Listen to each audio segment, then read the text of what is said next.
pues buenos días. Hoy tengo el placer de tener aquí conmigo a Andy Stallman. Hola Andy, ¿qué tal estás? Buenos días. Por fin alguien que pronuncia bien mi apellido, gracias. Sí, bueno, no me parece tan difícil, pero bueno.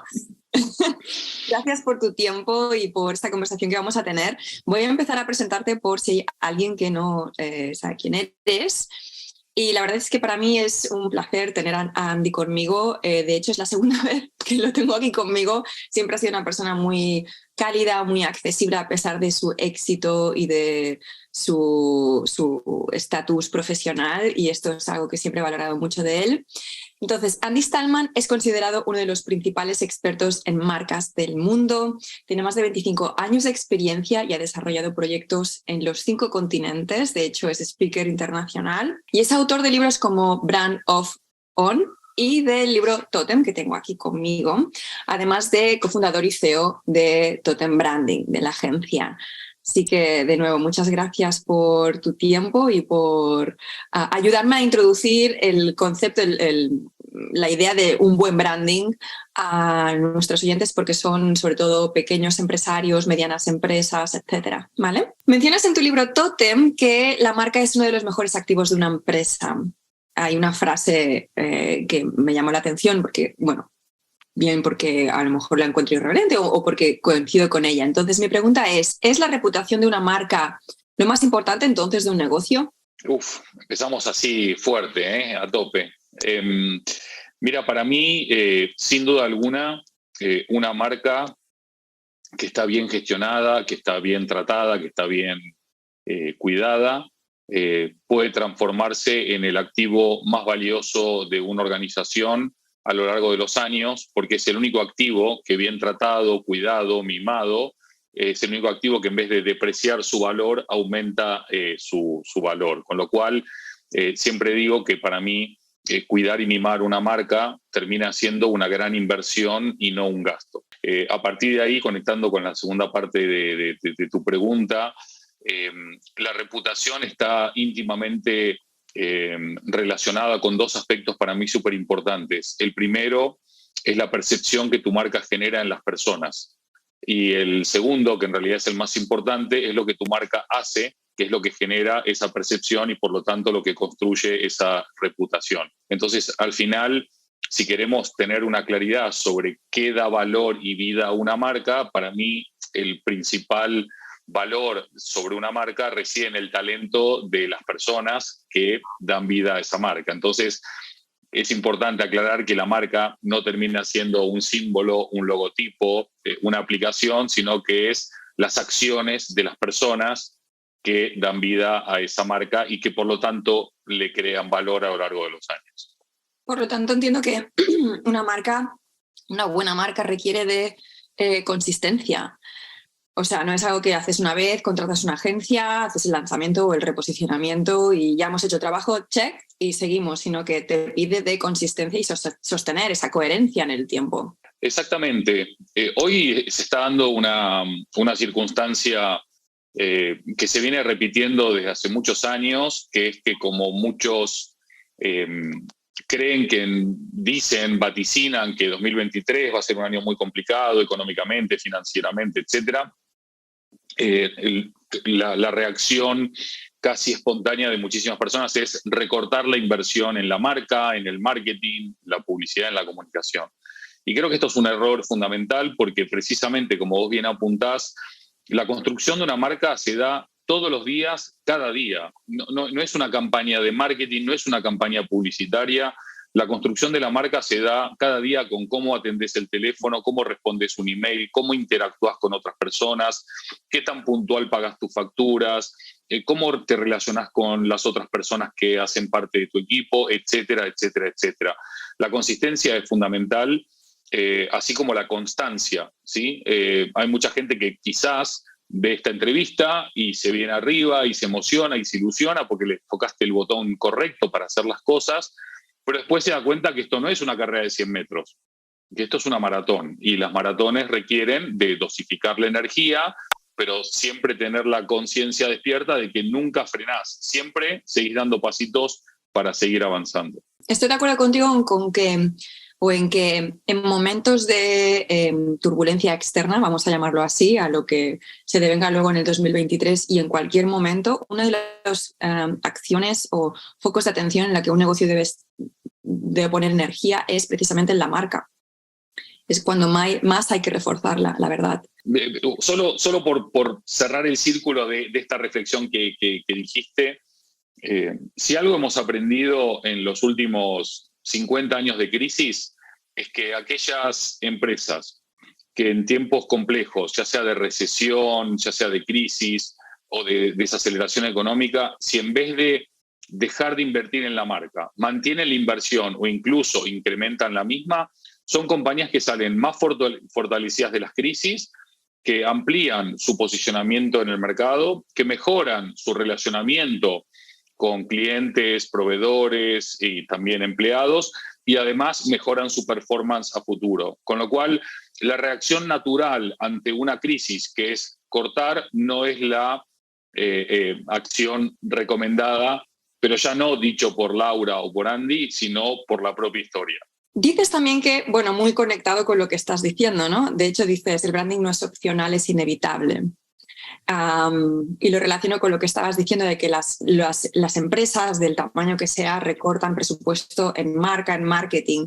Yo creo que no terminan de entender la importancia del branding. ¿No tienes esta sensación de que es un poco agotador tener que... Es que yo creo que el marketing no funciona porque tu branding no está trabajado. O sea, si tu estrategia de marca no está bien definida, ya puedes meterle presupuesto en Facebook Ads o lo que sea, en publicidad o en falcas de radio o en lo que sea, ¿me entiendes? Sí. Que no te va a funcionar. Indudablemente, como toda actividad que no ha tenido la amplificación o la resonancia que merecía, hay mucho desconocimiento. Yo hago una analogía con esto de la sostenibilidad. Vos hoy por hoy en nuestro país, según diferentes estudios, prácticamente entre el 90 y el 95% de las personas dicen: yo estoy de acuerdo con la sostenibilidad, yo quiero ser sostenible. Bien, ahora la realidad es que menos del 3-4% actúan de manera sostenible. Por un lado, porque quizás no tienen ni idea de qué significa la sostenibilidad o cómo ser sostenible o cómo llevar adelante acciones sostenibles. Y con el branding yo creo que pasa un poco lo mismo. Nadie en su sano juicio podría no estar a favor de construir una marca, porque saben que todas las grandes compañías más exitosas del mundo, ya sea de tamaño pequeño, mediano o grande, tienen un común denominador, que es que tienen una gran marca detrás. Y esta gran marca, al final, es el resultado de tener claridad en qué propósito te mueve, sobre qué valores te apalancas, a qué destino vas con una visión clara y definida, cómo vas a transformar esa visión en realidad gracias a una misión que te ayude a alcanzarla, inversión en el talento permanentemente, un liderazgo que sea cada vez más humano, empático, diverso, que de alguna manera también abrace estos conceptos como sostenibilidad, innovación, creatividad, ética. Y no es un tema de tamaño, es un tema de creencia. Yo conozco muchas compañías pequeñas o medianas que invierten no necesariamente mucha plata, pero sí mucha pasión, mucha energía y mucha creencia en su marca, y por lo tanto van muy bien y creciendo a un ritmo muy destacado, precisamente porque la marca ejerce de imán, de atractivo, de elemento diferenciador, pero también de elemento inspirador, para que yo, entre varias ofertas o varias propuestas adelante de mí, yo elija a ella, porque hay un montón de razones que me hacen elegir a ella, entre ellas la marca, ¿no? De hecho, me va muy bien que me digas esto, porque hay una parte del libro, voy a citarte algo que está en la página 18. Okay. Dices, los tótems modernos están en las ciudades, en el campo, en las calles, en la televisión, en las redes sociales, están por todos lados y tienen un nuevo nombre: marcas. En la ausencia notable de líderes y referentes, los tótems, es decir, las buenas marcas, han encontrado un esperado espacio en el vacío existencial de la sociedad posmoderna. Las tribus posmodernas, que somos nosotros, ya no solo siguen a las marcas, sino que se unen a ellas. Las marcas son los tótems en torno a los cuales nos juntamos para celebrar, para compartir, para disfrutar. Claro, entonces, de aquí me salen muchas preguntas. Entiendo que es muy interesante lo que hablas de ese vacío existencial, ¿no? Y que cómo se han convertido las marcas en símbolos de la identidad de las personas, ¿no? Las buenas marcas, obviamente, y que compramos en función de nuestros valores, ¿no? Gastaré dinero en Patagonia porque versus, yo qué sé, North Face, porque Patagonia, ¿no? Ha hecho una clara apuesta en la sostenibilidad, o en otra porque a lo mejor hace una clara apuesta al diseño y uno de mis valores es el diseño. Mi pregunta es, ¿puede todo negocio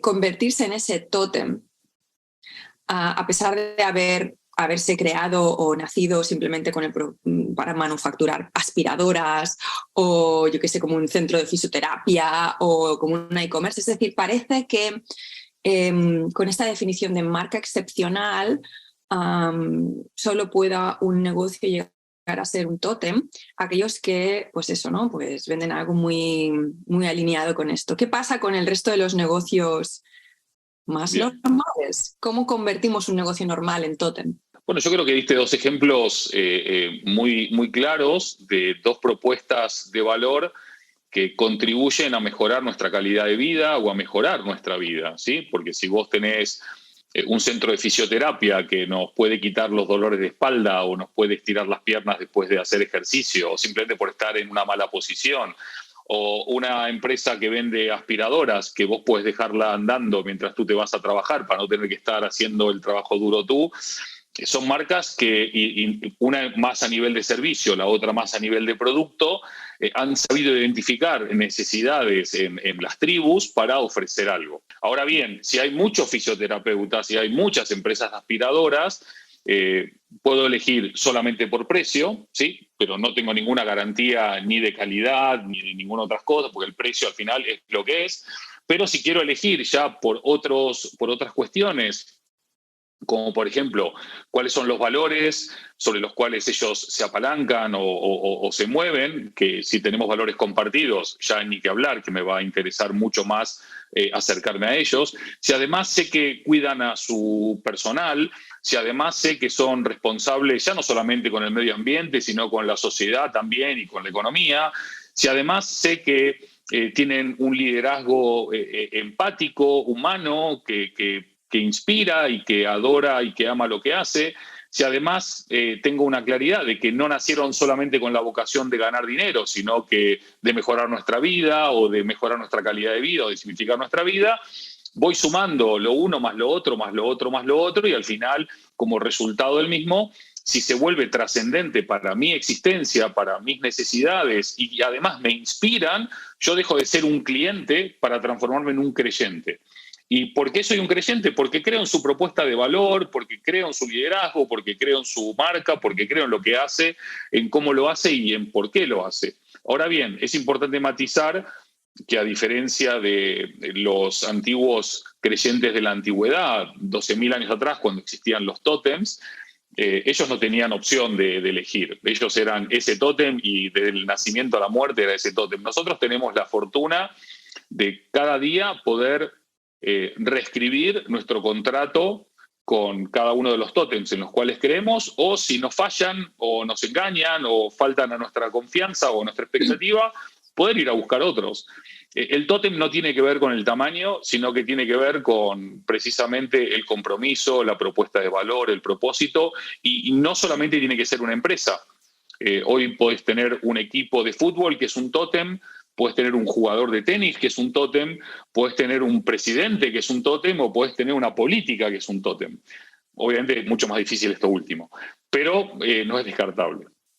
Claro, entonces le pides, de alguna forma estamos hablando de que para que tu marca se convierta en ese símbolo, tiene que tener una vocación de servicio, de trascender el mero propósito económico, de impactar, de elevar la conciencia en la marca. Entonces, esto por un lado, que es un trabajo que tienen que hacer de sentarse y encontrar esos valores, ¿no? Esos, en el fondo me estás hablando de propósito y valores, entiendo.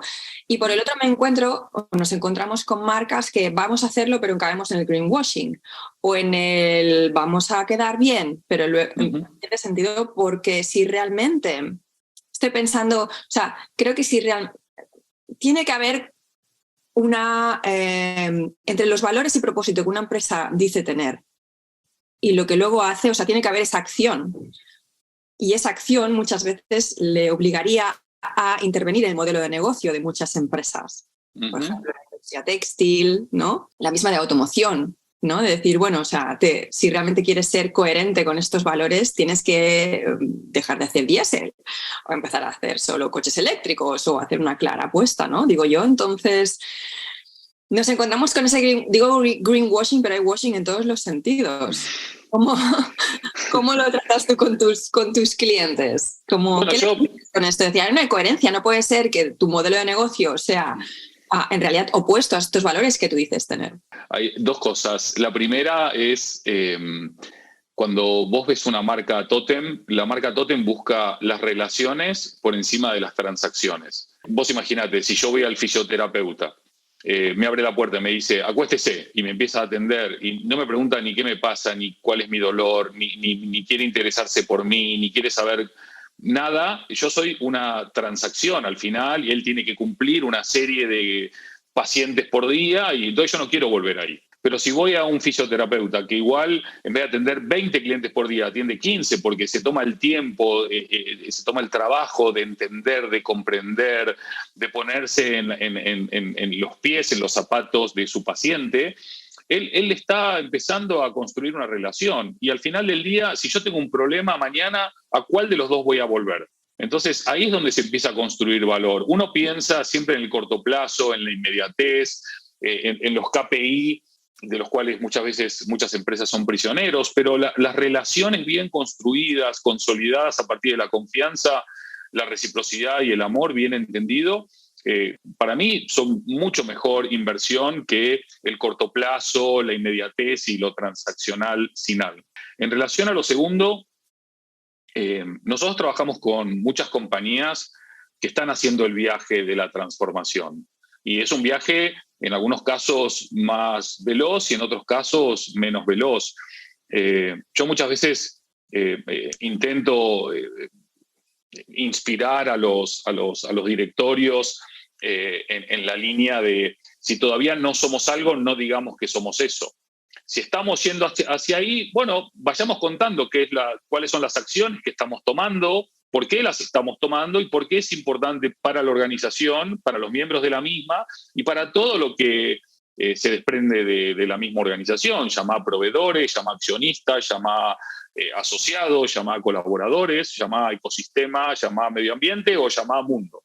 Hay mucho social washing, hay mucho meta washing ahora también, mucho greenwashing, porque al final del día hay mucha gente que no tiene claro lo que vos decías al comienzo de esta charla. ¿Qué tipo de marcas son? ¿Cuál es la marca que ellos representan?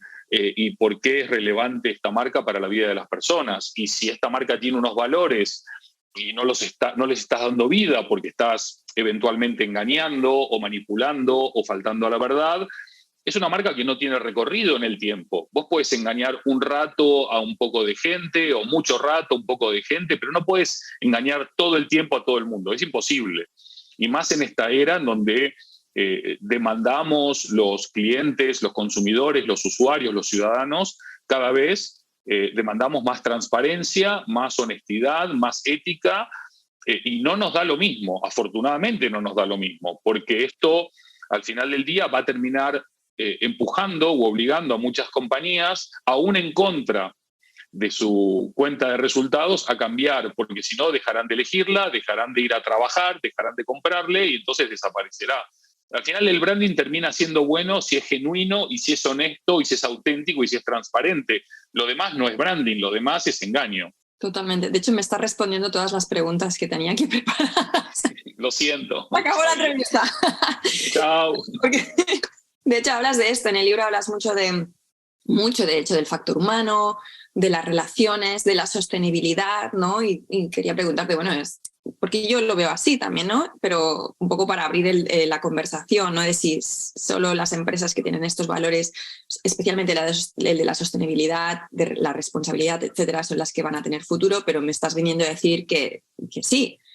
O sea, a medio o largo plazo, sobre todo con las nuevas generaciones que están viniendo, ¿no? Es decir, quienes se van a comer con patatas la crisis climática o todo lo que sea, ¿no? Entonces van a realmente elegir desde estos valores. Así que creo que no tienen escapatoria las empresas pequeñas o grandes que crean que pueden librarse del trabajo de hacer un buen branding. Sí, yo creo que hay muchas otras crisis mucho más cercanas que la crisis climática, ¿no? Ahora yo la siento encima, ¿eh? La climática, yo la siento ya encima, ¿eh? Que la climática, que yo la siento, lo estoy viviendo. No, sin duda. Hay gente que dice, estamos en noviembre con 20 grados y estoy feliz. Hay gente que dice, es el fin del mundo, el apocalipsis.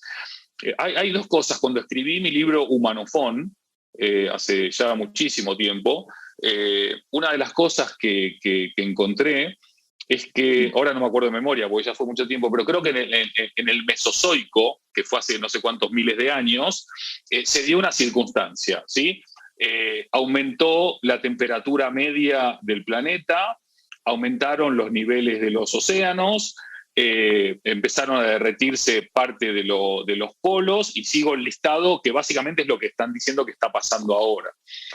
Hay muchos científicos que están argumentando de que el impacto en el cambio climático no viene tanto generado por las acciones del hombre, sino porque somos parte de un universo que tiene cambios y evoluciones y situaciones que física y químicamente no las puedo explicar porque no sabría ni por dónde empezar a explicarlo, pero que esto no impide, no evita que nosotros tengamos nuestra responsabilidad. Pero te decía que, además del cambio climático, que indudablemente es una emergencia global, hoy tenemos, por ejemplo, un gravísimo problema con la salud mental. Tenemos un gravísimo problema con la soledad. De hecho, hay gobiernos que han creado el Ministerio de la Soledad en países como Japón o Gran Bretaña. Tenemos un gran problema de ansiedad. Tenemos un gran problema con trastornos alimentarios y alimenticios en chiquitos, en chicos de 10, 12, 15, 20 años. Por no agobiar ni abrumar, los frentes que tenemos abiertos a nivel social y emocional y cultural son muy grandes, son muy desafiantes, y una de las cosas que le estamos de alguna manera exigiendo, demandando a las marcas, aunque no les corresponde a ellas, porque para eso hay un Estado, para eso hay una infraestructura, ¿no? Hay una administración que debería ocupar el rol que debe ocupar, pero le estamos demandando a las marcas que por lo menos contribuyan en la medida de lo posible en algunas de estas cuestiones, ya sea un tema de género, ya sea un tema de salud mental, ya sea un tema de conciliación, lo que tú quieras. Y ahí es donde realmente las marcas se muestran como son. Están aquellas que te dicen, no es mi problema, no me ocupo de nada, lo único que me interesa a mí es ganar dinero.